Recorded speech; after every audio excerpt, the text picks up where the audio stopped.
Você já deve ter escutado por aí na internet, em alguns locais, algumas mídias sociais, um conceito de projeto que é iluminação zero cálculo. Queria te falar que isso é uma tremenda bobeira e uma tremenda bobagem. E eu queria te explicar o porquê e te dar embasamento técnico para isso. Primeiro eu queria falar que nós arquitetos, paisagistas, designers, profissionais da área, a gente tem que ter responsabilidade na hora de projetar. Primeiro que a gente lida com construções e a gente projeta para o outro, a gente não está projetando para a gente. Se você quer projetar a sua casa, você faz do jeito que você quiser, mas como a gente está projetando para o outro, eu penso que a gente tem que ter muito mais responsabilidade e muito mais responsabilidade na hora de fazer o projeto, né? Sem contar que a iluminação conta com uma norma técnica. Já vou chegar nisso. Bom, eu vou explicar um pouquinho o processo de projeto que eu utilizo no meu escritório, com o pessoal da minha equipe e até nos meus projetos. Eu desenvolvi 5 passos, uma metodologia de 5 passos, até o que eu ensino no meu curso, e que para mim é muito mais simples e que o projeto vai se construindo, que é o seguinte: primeiro, eu faço o briefing com o cliente, que é importantíssimo, a gente tem que entender qual que é a demanda desse cliente.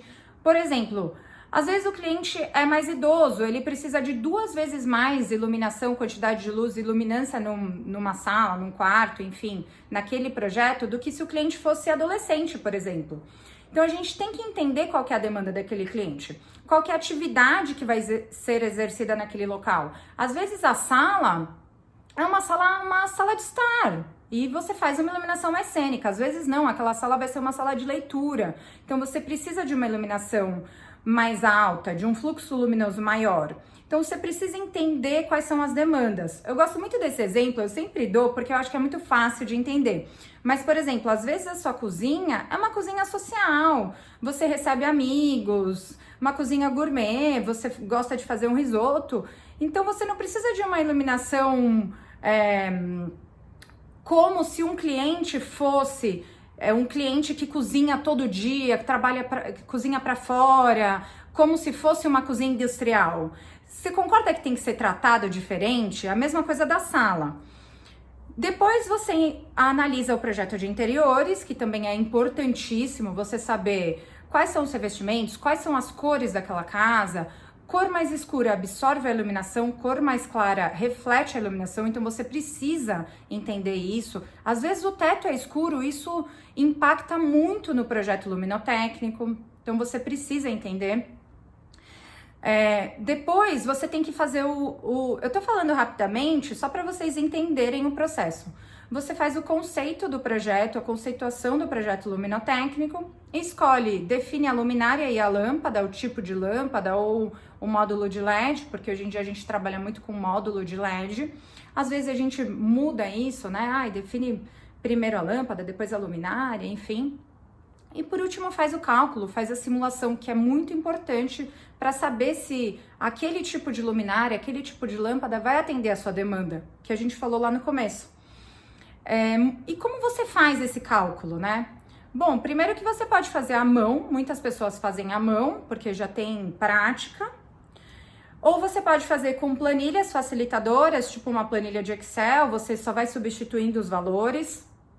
Ou você pode fazer em softwares tipo Revolux, Dialux, que simulam o ambiente, simulam aquela arquitetura e te mostram como que vai ficar a iluminação naquele espaço. O que é muito bom, porque a gente consegue ver em 3D, visualizar como que aquela luz vai se comportar naquele ambiente, como que ela vai se apresentar naquele ambiente.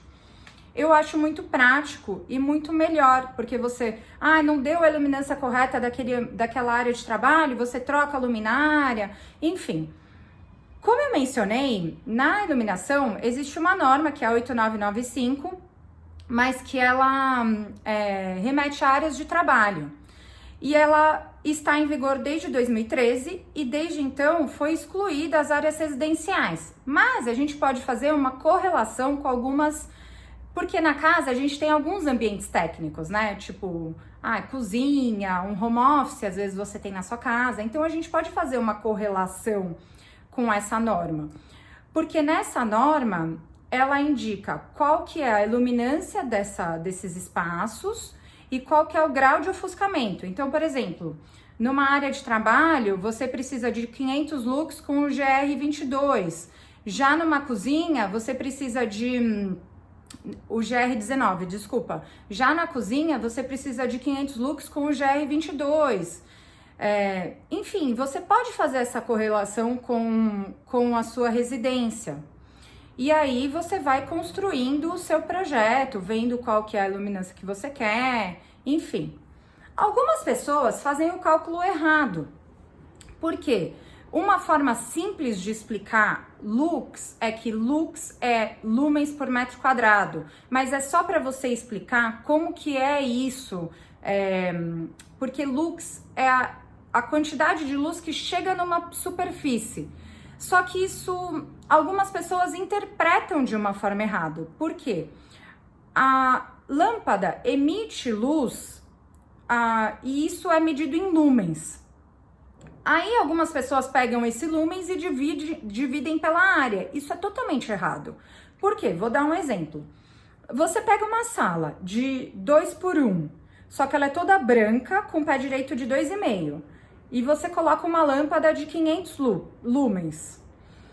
E a sala tem 2 metros quadrados, certo? Então quer dizer que você vai ter 250 lux ali, né? Ok. Aí você pega uma sala de 4,5 metros de pé direito, toda cinza grafite, com os mesmos 2 metros quadrados. Você também vai ter 250 lux ali chegando? Não! Por isso que não faz sentido algum fazer isso. Por isso que você tem que aplicar a fórmula que considera as cores das paredes, do piso, do teto, pé direito, o índice de manutenção. Então, é muito mais complexo, apesar de ser uma coisa simples na hora que você começa a fazer. Por isso que eu gosto também dos softwares, porque ele te ajuda e considera tudo. Todos os materiais que você tem, sofá, tapete, índice de reflexão, de absorção dos materiais, e acaba sendo muito mais fácil. Outro ponto também que eu acho que vale muito ressaltar é que a gente tem que ser, que eu falei no começo do vídeo, que a gente tem que ser muito responsável. Então, por exemplo, na norma indica a quantidade de iluminação necessária para consultórios de dentistas, dermatologistas, salas de operação, hospitais.